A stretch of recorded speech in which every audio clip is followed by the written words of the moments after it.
Okay, hello Cloud Gurus and welcome to this lecture. So it's our very first lab. We're finally going to start getting our hands dirty with AWS.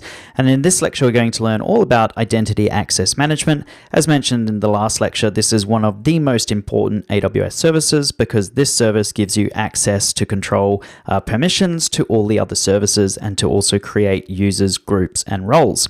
So let's go ahead and get started. Okay, so here I am in the AWS console. And if you look up here, you'll be able to see your regions. I know I did cover this off in the last section of the course. I would always suggest using US East as your main region, Northern Virginia. Like I said before, the reason for that is this is where all the new products and services are launched first. So this is always the most up-to-date region. This is also the region that goes down the most. So if we want to find identity access management, just click up on services.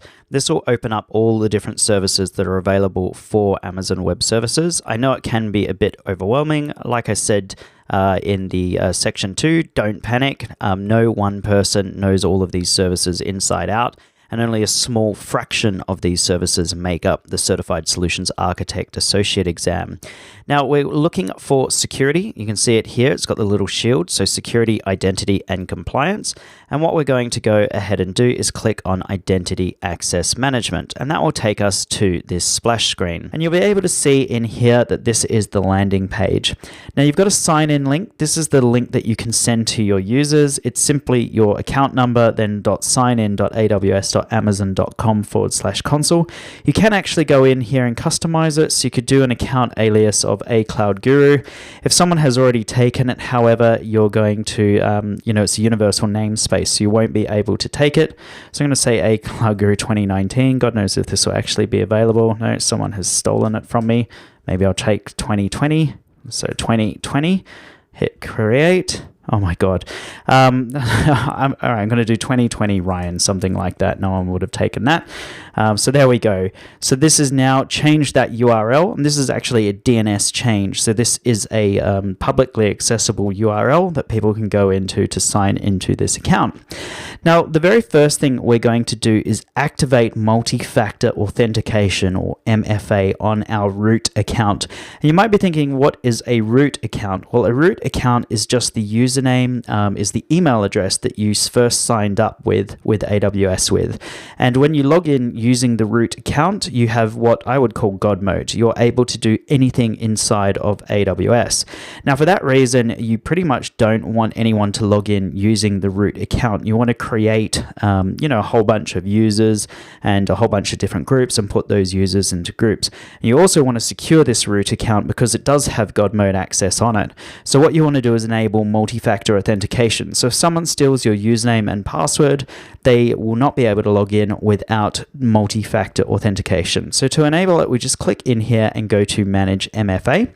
And it says you are now accessing the security credential page for your AWS account. This is account credentials, provides unlimited access to your AWS resources. So just go ahead and hit continue. And in here, we can see the MFA, multi-factor authentication. And all you need to do is click on Activate MFA. And in here, you'll get the 3 different types. You've got virtual MFA, you've got a U2F, a security key, and you've got other hardware MFA device. I would just use the virtual MFA, and you can download the Google Authenticator app, and you can do that on the Google Play Store or on the Apple App Store. So just type in Google Authenticator. Once you've downloaded that, go ahead and hit continue. And I'm going to go ahead and click here, show QR code. Now, what I would do before you open that app is I'd take a photo of this QR code and store it somewhere safe. That means that if you lose your multi-factor authentication device, so if you lose your phone, for example, so long as you have access to this QR code, you can always re-enable MFA, and you don't have to worry about contacting AWS's support team. Okay, so once you've installed Google Authenticator on your phone, you'll see a screen that looks similar to this. You might not have any authentication codes in there. All you need to do in order to add one is to hit this little plus symbol and then go ahead and hit scan barcode. And there you go. You can see this is my lovely view from our London office. There's a whole bunch of Star Wars stamps, and all I need to do is then scroll this down and have a look at the QR code. And that has now added the new MFA to the bottom of my iPhone screen, which you can see here. And then all I need to do is go ahead and enter in my MFA codes in here. So I'm going to go ahead and do that now. It's 53762 4, and then I'm just going to wait for this MFA thing to change. And my MFA code's about to change, which is why it's gone red. And now I'm going to type in the new one, which is 770 and then 626. And then all you need to do is go ahead and hit Assign MFA. And you can see it now says you have successfully assigned virtual MFA. The virtual MFA will be required during sign-in. So go ahead and hit Close. And then you'll come back to this landing page. Notice in here you can change your password. This is to change your password for the root account. In fact, everything here is for your root account. So you probably want to come out of it. Just go ahead and click on Dashboards, and you can now see that we've got a new green tick. We've activated MFA on our root account. Before we go in and get more green ticks, I just wanted to point out up here that the region is global. So whenever you're doing anything inside identity access management, such as creating users or groups, it's on a global basis. They're not locked down to particular regions. You're not creating a user in Northern Virginia and then having to create the same user in Australia. So just bear that in mind as well. So the next thing we want to do is go in and create an individual IAM user. So let's click on that and go ahead and manage our users.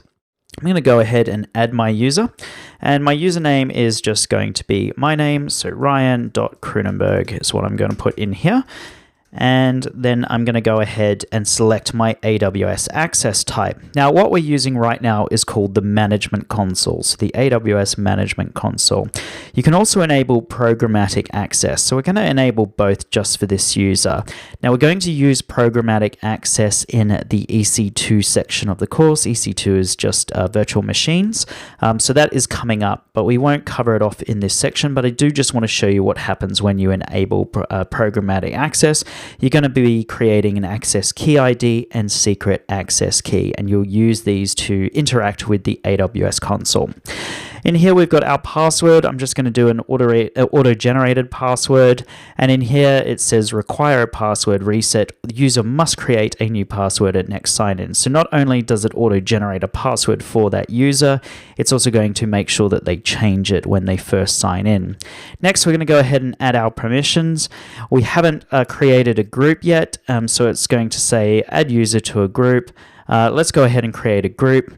And this group I'm going to call, in my group name, I'm going to call it developers. So developers.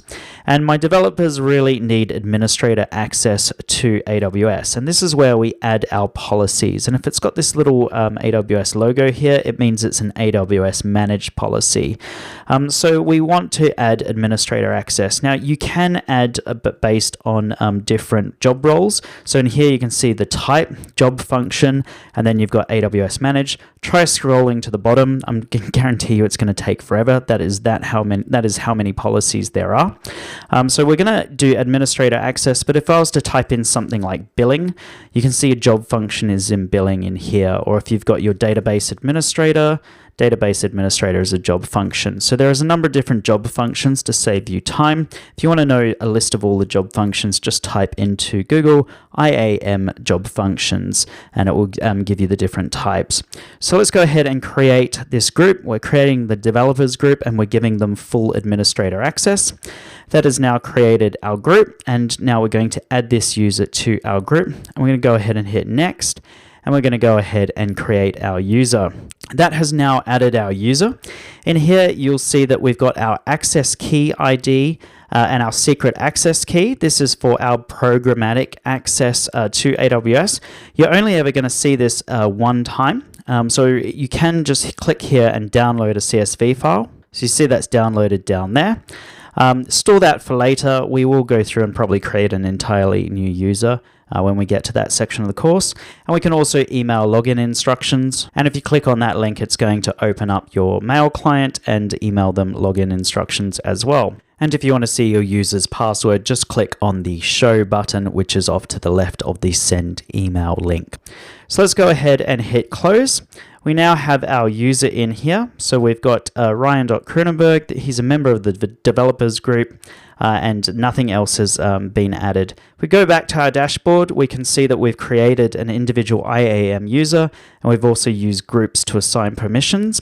I just want to quickly show you a bit more into policies. So we added this administrator access policy to the group when we were creating the group. If you want to see more about the policy, just click on this little down arrow. In here, this this is JavaScript Object Notation, or JSON, which we were talking about before. And it basically is a whole bunch of key value pairs. So this is the version of the policy. This is the statement. We've got our square brackets, and in here we've got our curly brackets, and we've got more key value pairs. So these key value pairs are under the statement. So this is what we call nesting inside JSON. So we've got effect allow. The action is a star, so a wildcard. So we're saying allow, and the action, we're allowing anything, and on which resource, well, we're allowing anything. So this is the most powerful this is the most powerful policy that you can have in AWS. You're saying allow you to do anything with any resource within AWS. So this is administrator access, or as some like to call it, God mode. So let's go back to dashboards. We've created an IAM user. We've created a group. And then the last thing we want to do is just apply an identity access management password policy. We go ahead and click on manage password policy in here. We can now say that we want our minimum passwords length to be like 12 characters. We want one uppercase letter. We want one lowercase letter. We want at least one number, one alphanumeric character, etc. In here, we can have password expiration. We can prevent our password reuse. And we can have that the password expiration requires an administrator reset. So you can change in here all the different password policies. I'm going to go ahead and just hit apply. And if we go and click on our dashboard, we now have 5 green ticks. So we've achieved 5 out of 5. Now, in case you're wondering where is my actual password that I need to send to my user, if you open up that CSV file, you'll be able to see in here, here's the password that's been auto-generated. Here's my access key ID. I want you to think of this as just like a username that we're going to use to programmatically access the AWS console. And here's our secret access key. Again, this is just like a password that we're going to use to programmatically access the AWS ecosystem. And then we've got our console login link. So all you need to do is send your user this console login link, their username, and their password. If for some reason you lose that information or you didn't save it, click on users and then go ahead and click on the user in here. And then you can actually just click on their name, and in here you'll be able to go in and change their security credentials by clicking up here. So we've got our security credentials in here. Our console password, we can go ahead and hit manage, and we can actually just set it. So we can create our own custom one if we wanted. We can auto-generate a new one, and we can even enable or disable the console. And likewise with our access keys, if you've lost your access keys, because I have shown you my access key ID and secret access key, straight away what I'm going to do is make inactive, because anyone who basically has access to your access key ID and secret access key could use your AWS account, so make sure you never share that.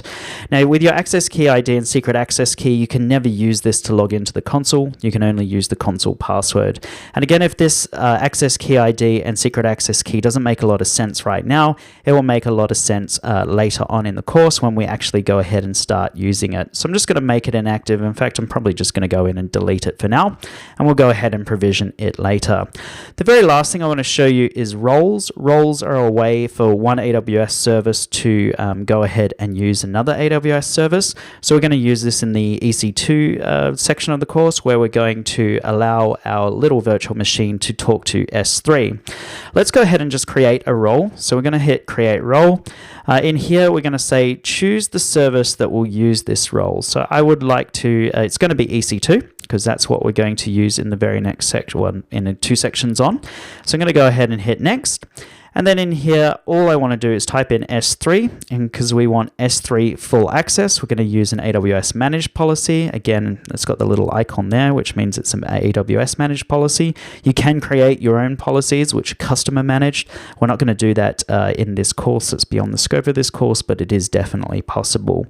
Let's go ahead and hit next review. And the role name, just give it a unique name. I'm going to call it S3 underscore admin underscore and then access.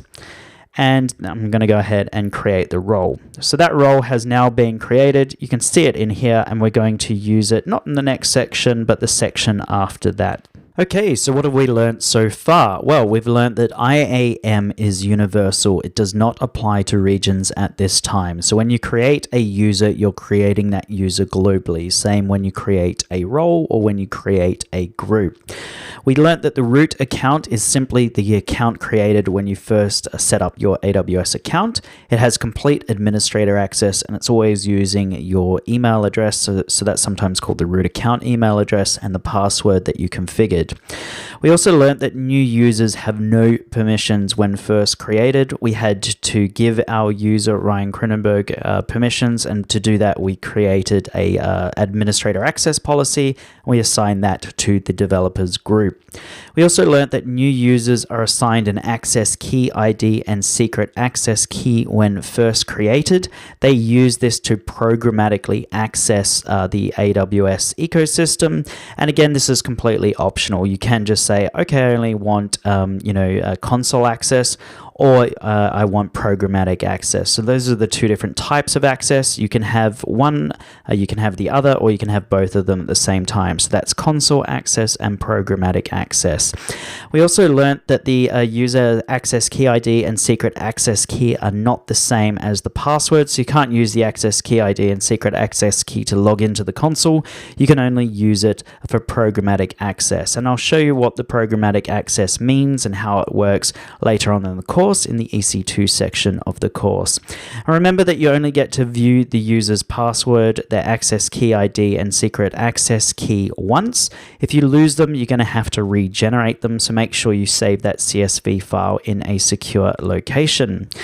Always set up multi-factor authentication on your root account. Remember, your root account has God mode, so if someone hacks your email and they can do a password reset, you're going to be screwed. So you always want multi-factor authentication. The great thing is setting up multi-factor authentication on AWS is super simple. All you need is a smartphone, and you just need to download the Google Authenticator app, and then you can set up multi-factor authentication, which we saw right at the start of this lab.